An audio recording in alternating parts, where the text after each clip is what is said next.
Are called, but few are chosen. Have you ever heard that? Yes. Yeah, a lot of you have heard that. So I want to address that because I've always had just a little problem with that, because I know that God loves all of us. And I've always had a problem with that, with people feeling like, well, you're chosen, but you're not. What kind of father would that be? That he would make all of his children, and then out of all of his children, he would just say certain ones, you're chosen, you're just okay. You're not really chosen, you're okay. But that's not what a good father would be.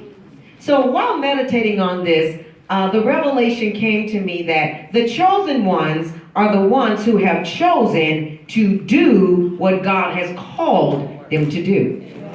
So that means everybody is chosen, everybody is called, but the few that are chosen are the ones who have decided to accept the call. Say, I accept the call. I accept the call. So really the choosing part is not on God, that's on you. Right. The calling part is on God. Then you have to choose if you're going to accept the call that God has on your life. You accept that today? Yes. Yes. So I know that I'm looking at an audience full of called women, but when I'm done today, when this conference is over, I want to make sure that Sylvia is looking at an audience full of chosen women. Yes. Say, I'm a chosen woman. Because I choose to do what God has called me to do. So not only are you called and chosen, you are also gifted. Say, I am gifted. Each and every one of you has a distinct and specific gift. There is something that you can do that you're great at. There is something that you can do that you innately know how to do. You innately know how to do it. You don't have to study it. You just know how to do it. You don't have to go to school for it. Some women can just do hair. You can just do it. You have a knack for it. You can do hair. Some people can do makeup. Some women can sew. Their grandmothers sew. Their mothers sew. All they know is they sew. They never go to school. They can just sew. So that's called a gift. That's a gift from God. And something that comes easy to you. Even your passion is a gift. Your passion that you have is a gift. Everybody does not have passion. If everybody had passion, they would exercise their gift. The reason they don't exercise their gift is that they don't have the passion to do it. Your passion fuels your gift to manifest. Yes. Say, my passion is the gas. It's the fuel for my gift. That's what it is. So even your passion is your gift. You are born with your gift. You're born with it. When you hit the earth, when you hit the universe, your gift explodes in the earth. It comes with you. When you enter the planet, your gift enters the planet. It is your birthright. You are born with it. It is your birthright. You have the copyrights to it. You have the patent for it. So whenever you're trying to be someone that you're not and be someone else, that's called copyright infringement. Never try to be anyone else. You're very good at you. You're very good at you. You'll never be good at anyone else. If you have copyright infringement, you can be sued for that. If you go and try to make Pampers, they can sue you for that. Pampers are already made. It's the same thing with you. If you go and try to be someone else, you can be sued for that. That's like a spiritual, mental suing. You can be sued for that. So you never want to try to be anything that you're not. You only want to be yourself. You want to be the thing that God has called you to do. Now there's a book that I'm reading, and it's called the Bible. Ever heard about that? Oh, it's a good book. Oh my gosh. It is such a good book. I'm reading this book called the Bible. And in the Bible, there is a character in there, and his name is Esau. Anybody know about Esau? Well, you're reading that book too. Yeah. His name is Esau. So what Esau did, he had a little brother named Jacob. And Jacob was a trickster. He was a supplanter. He tricked people. Yeah. So Jacob knew that Esau was hungry. And Jacob also knew that Esau, being the firstborn, he had the rights to the birthright from his father. He had his father's blessing, his father's inheritance. So when Jacob knew that Esau was hungry, he said, you know what? I'll give you some stew if you give me your birthright. If you give me your birthright, I'll give you a bowl of soup. Say a bowl of soup. So what he did, he gave Jacob his birthright just for a bowl of soup. Now he was in line for the father's blessing. All that the father had was his, but he gave it away. Say the father's blessing. Say, I have the father's blessing. So Esau gave that away. He disregarded it. What happened was he didn't realize the value of the father's blessing. He didn't realize the value of his gift. So he sold it for some soup. And many of us have disregarded the Father's gift for us, what God has given us for many things. I'll tell you how we do it. A lot of us spend 40 plus hours a week working for someone else, but we won't spend 1 hour a day working on our gift, the Father's blessing, because we disregard it and we don't value it. How many of us are guilty of that? We spend hours on social media. We spend hours watching reality TV of shows of people living lives that we covet. Hours. But we won't spend 1 hour a day on that plan, on that business plan, on that idea that you have. Won't spend 1 hour a day on that because it's the Father's gift. It's the Father's blessing. It's our inheritance. We hit the earth with it, but we disregard it. We don't value it. Which leads us to this. Your gifts are your employees. They work for you. Say, my gifts are my employees. They work for me. Say, I'm a boss. I have employees. My gifts are my employees. I want that to just settle in there because many of you have more than one. Most of you have more than one. So the next time you need money, I want you to reach for your gift. Am I in here today? Yes. I know you're a little quiet. I want that to be because your antenna is up. Do this. Pull your antenna up again. Pull up that antenna. You need to receive this. I want you to reach for your gift. Don't reach for your phone. Don't reach for payday loans. When you need some money, don't do that. Don't do that. I want you to reach for your gift. Don't complain that I don't have anything. Your gift is in your hands. Reach for your gift. I don't even want you to ask for overtime at work. You've worked 40 hours. That's enough. That's enough. Reach for your gift. Spend the rest of your day reaching for your gift. When you reach for your gift, you then make room for your gift, and sooner or later, your gift will be your job. Your gift will be your job. Before you know it, your 40 hours will have to diminish and your gift hours will increase. And then one day you'll walk in your boss's office and say, you know what, I'm good. Thank you. Thank you for the opportunity. But my gift has made room for me. Are you getting this today? You can be your own boss. Everybody just do this. Reach for your gift. Just reach for it. Reach for your gift. Don't reach for a loan. Don't reach for complaining. Don't reach to call him because you need your hair done. No, reach for your gift. Reach for your gift. You need your nails done. Get your gift. Your gift might be doing nails. You never know. But reach for your gift. When the children of Israel crossed over the Jordan, Joshua told them to gather stones as a reminder of the miracles that occurred to get them into Canaan. So what I did today, I bought some stones today. And these stones are going to remind you of what you've been taught today. When you look at them, you're going to remember that. Now, I don't have stones for everybody. So say, Angela, I'm not offended if I don't get a stone. I'm still going to take this word and I'm going to change my life. There we go. There we go. I have a few. So I'll give a few out during this time. I brought a few stones for you because I believe after this day you will never be the same. I believe that you'll never be the same. Your change starts with your mind. That's how you start to change. With your thoughts and your imagination. So I want to share a quote that I heard Dr. Creflo Dollar. You know Dr. Dollar? Anybody here knows him? Okay, so Dr. Dollar said this quote one time, and it literally changed my life. When I heard it, I keep it with me all the time. It literally changed my life. And the quote said, listen to this very carefully, whatever you give your attention to, you give it your power.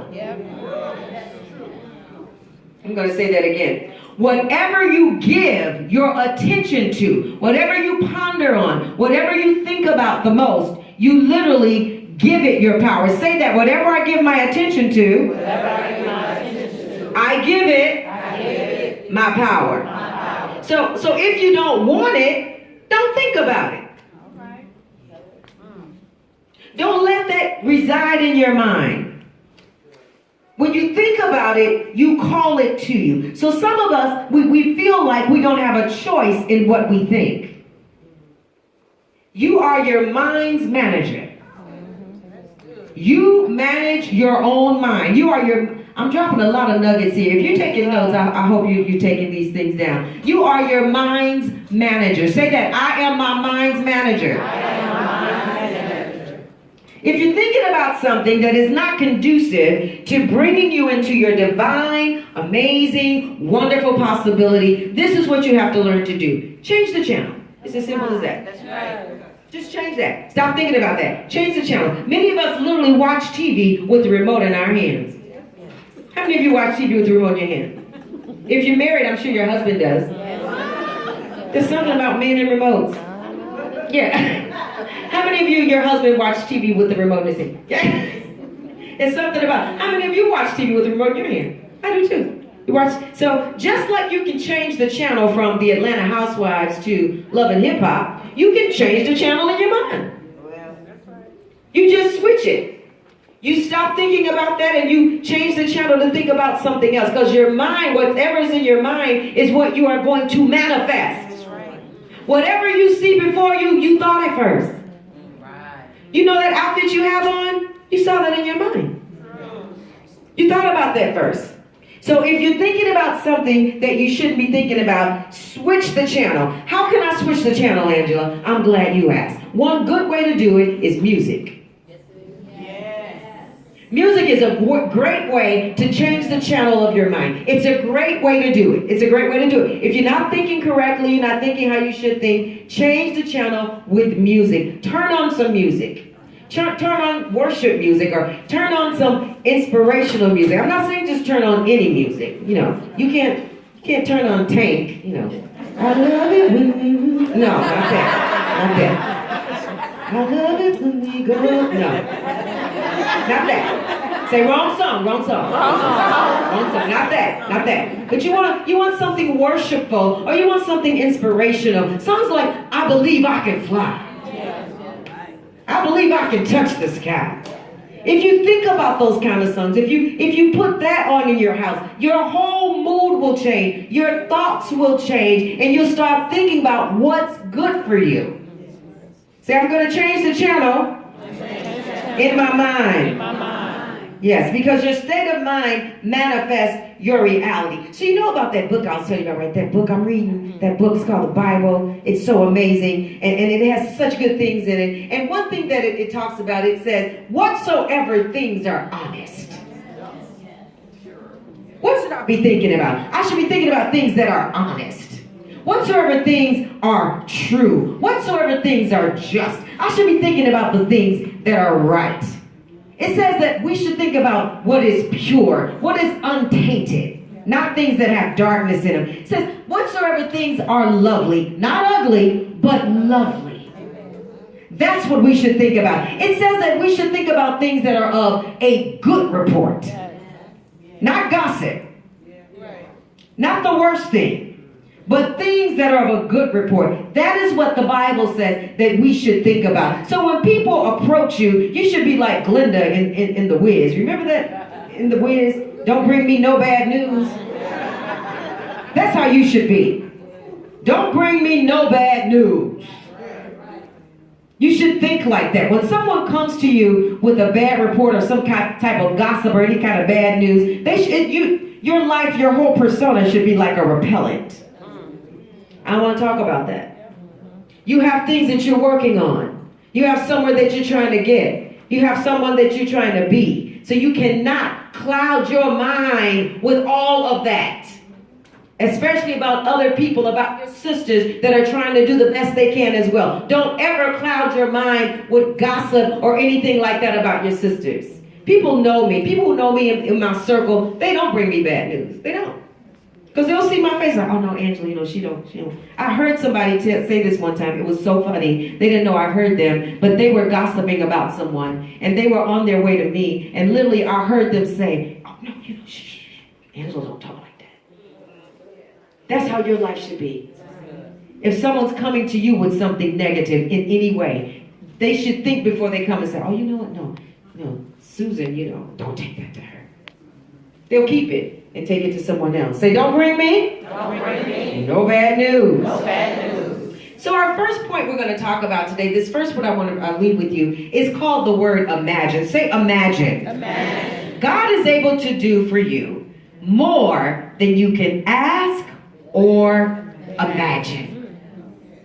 That word think is in the King James Version, but it is interpreted as imagine. So remember when you were a child and you would play make-believe? Remember that? Do you remember that? Yes. You remember that? So what imagining is, all imagining is adult make-believe. That's all it is. Do you imagine? See, as we grow older, we do away with that. How many of you imagine? Good. Yeah, sometimes you just need to imagine. I encourage you to have imagining sessions periodically. Just every now and again. Just imagine. Just let your mind take you where you want to be. If you're not where you want to be right now, go there in your mind. Let your mind take you there. I'll give you an example. Next time you get in your car, I want you to tell your driver where to take you. Just practice. It's okay. See, it's make-believe. We feel like it's childish. But that's one of the best things you can do. Because what you imagine sooner or later will become your reality. So when you get in your car, just say to your driver, we'll call him Chelsea. Chelsea, take me to 845 North Michigan, please. Just practice. It's okay. Get in your car. Chelsea, take me to the Walnut Room. I'll be having lunch at the Walnut Room today. You can be in Inglewood. That's what you do when you imagine. I'm trying to get you to imagine. Yes. The next time you get in your car, if you want a Bentley, just next time you get in your car, just rub the leather on your seats. If it's a 2000 Rambler, Ramblers are they're not even cars anymore. If it's a Pinto, I don't care what it is. Get in your car, rub the leather on your seats, and woo, this leather and this Bentley feels good. That's how you imagine. That's how you imagine. You go to your closet, you pull your shoes out, if it is your choice. Everybody doesn't care. But if you want some red bottoms, when you go in your closet, you pull your shoes out and say, ooh, my red bottoms look good today. Look in your closet at all your red bottoms. Have you ever watched television before, especially like other reality shows or Housewives? They have a whole room that's a shoe room. Have you ever seen, what's her name? Mimi, right. What's her name, though? No. Mimi, what's her name? She sings. Not a housewife. She sings. Mariah. Mariah was the first one that I saw this. She has her shoe room. And she took us into her shoe room. She's like, every woman should have as many pairs of shoes as she wants. And she has a whole shoe room. So just go in your closet and just look at your whole closet full of all your shoes. You have to think like that sometimes. Think about your business that you're going to have. Just talk to your employees. Oh, this will be a good one. Every now and again, send your employees an email. You won't think I'm kidding. I am very serious. If you do this, this is going to change your life. Send your employees an email. Yeah. And at the end of it, sign it, CEO, and that's who you are. But you have to imagine. You have to play make-believe. Say, I'm going to have imagining sessions. Yes. I'm going to have imagining sessions. Now, God can do more than you can think or imagine. So when I used to read this scripture, I would think to myself, now I have a big imagination. I can go far. I can really imagine. So I was like, wow, Lord, you can do more than I can think or imagine. And then so the Lord revealed this to me. He said, yes, because I know what you don't know. Your imagination is limited to your knowledge.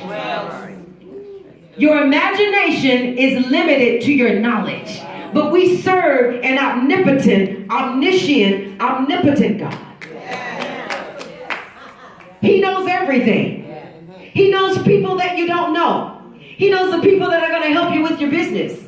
He knows the people. He knows the people that are going to sponsor you. He knows them. You don't know them, but he knows them. That's the way he does more than you can imagine. God is omnipresent. He's in Chicago and Paris and Dubai all at the same time. So he can be in Dubai working on your work here. Lift your hands if you want that. You got to lift your mind. You got to lift your imagination. God can be in Paris talking to somebody about your idea. You don't know. You don't know. You can be walking down the street on State Street and run into them. You don't know. Because your imagination is limited to your knowledge. But God is all knowledge. He's all wisdom. And he knows exactly what you need. Say, more than I can imagine. More than I can imagine. Say that again. Say, more than I can imagine. More than I can imagine. So I want to give this Imagine Rock. Let me see who I'm going to give this. We'll give this Imagine Rock to you right there, sweetie. Come to me with the glasses. You just, yeah. This is your Imagine Rock. So every day, I want you to have a session. I don't care if it's 5 minutes. For you to imagine where you want to be. When you get in your car, imagine you in your car you want to be in. Tell your driver where to take you. What's your driver's name going to be? Think about your driver's name. What's your driver's name? Cedric. All right. So I want you to talk to Cedric every time you get in your car and tell him to drive you, okay? Yes, ma'am. All right. Yes. All right, our next word we're going to deal with is courage. Say courage. Courage. In order for you to get where you want to be, you must have courage. It takes courage to claim what already belongs to you. You have to be brave enough to go and get it. God wants you to believe in something that's so big that your friends and your family will say, you got a lot of nerve. If it's not that big, it's not big enough. You got a lot of nerve. And what your response to them would be, no, I don't have a lot of nerve. I have courage. I have courage to get what is mine. So you remember the book I was talking about, right? What was that book? Bible. Yeah, the Bible, yeah. Yeah, so I was reading in there, and a lot of times I would read this about courage, and it would say, take courage. Yes. It would say, take it. Take courage. It wouldn't even just say have courage. It would say, take courage. So what does that mean? Courage is available for the taking. Yes. So if you want some, you have to take it. The day you make up your mind to take courage, your whole entire existence will change. When you make up your mind to take courage. Have you ever been in a store and maybe the sales clerk will bring out some accessories on sale, some accessories that they're putting on sale, and they'll put 2 bins out, on the table, and, all the women in the store that are shopping, they'll see that these are tables full of bins with sale items in it, and they'll say, oh, 2 for 1. This is 2 for 1, put a sign on it. You see women running, right? Because it's there for the taking.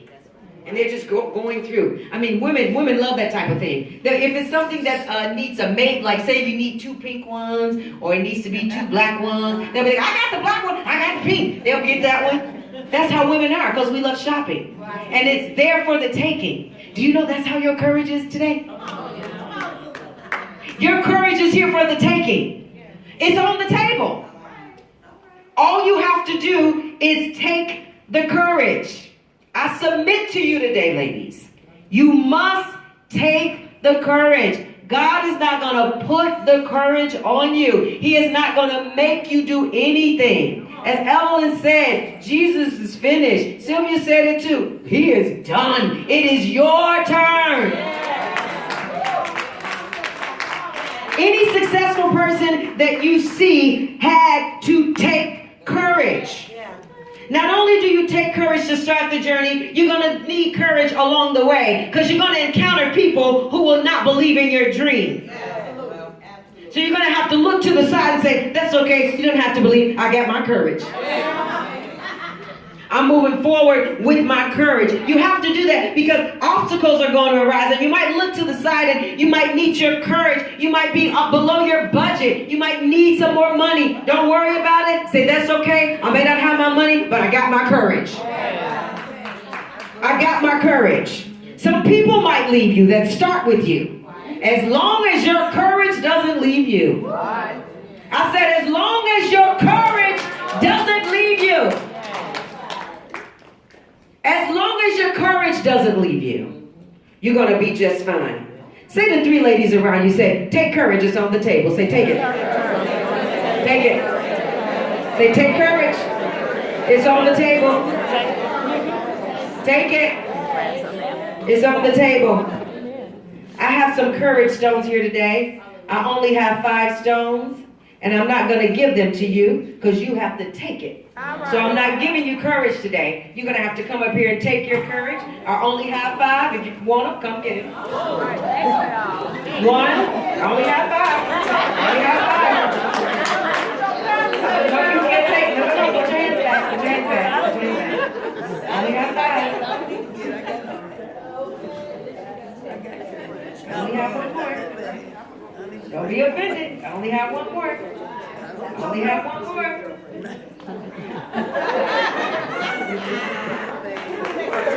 They took it. Take your courage. Take your courage. It's there for the taking. Okay, our next topic we're going to talk about, I have 2 more topics and I'm going to be done, is faith. Faith.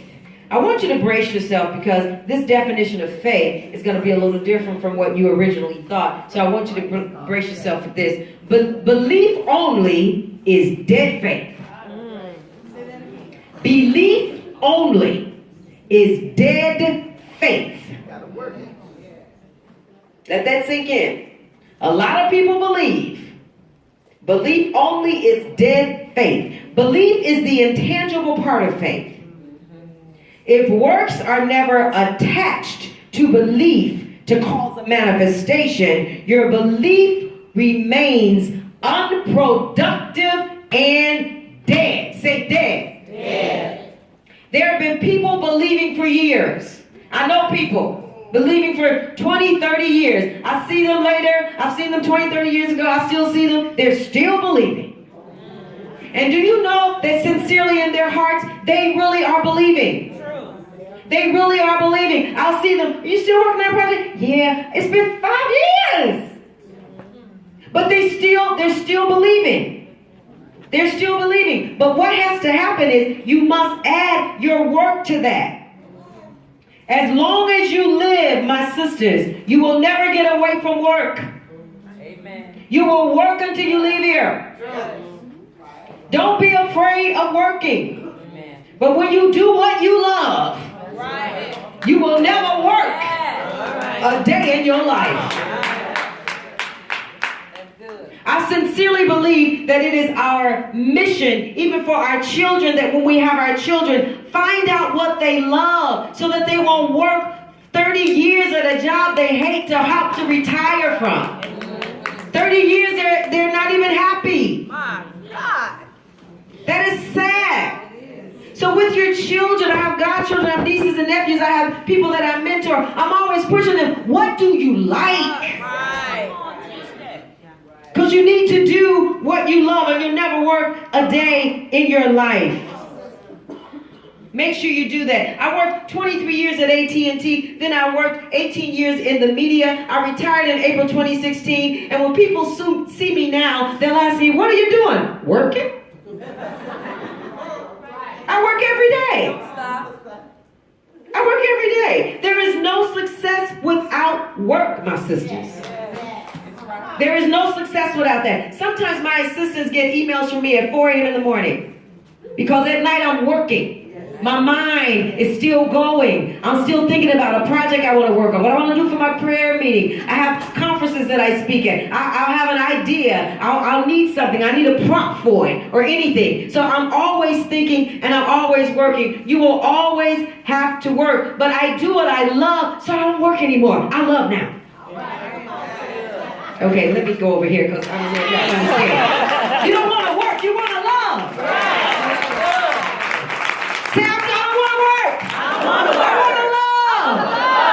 I love it.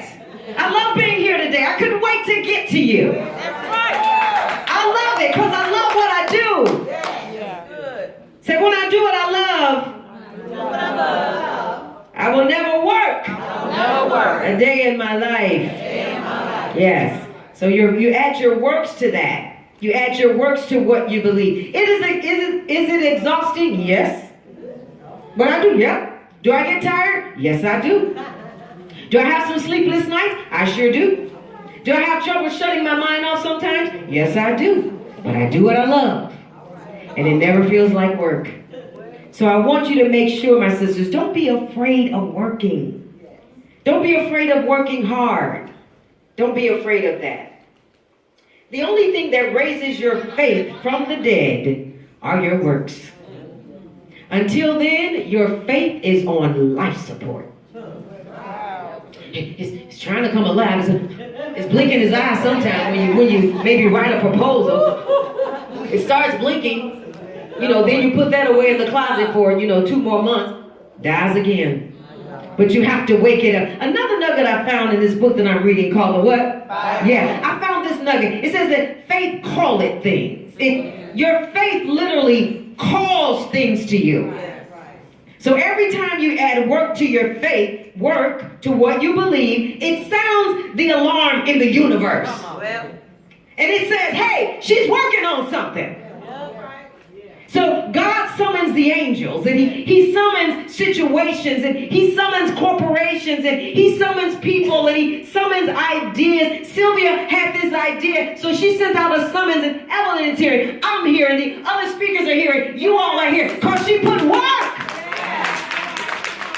I'm in here by myself today. I need to be in my prayer meeting. If I was in my prayer meeting, we'd be running around this building.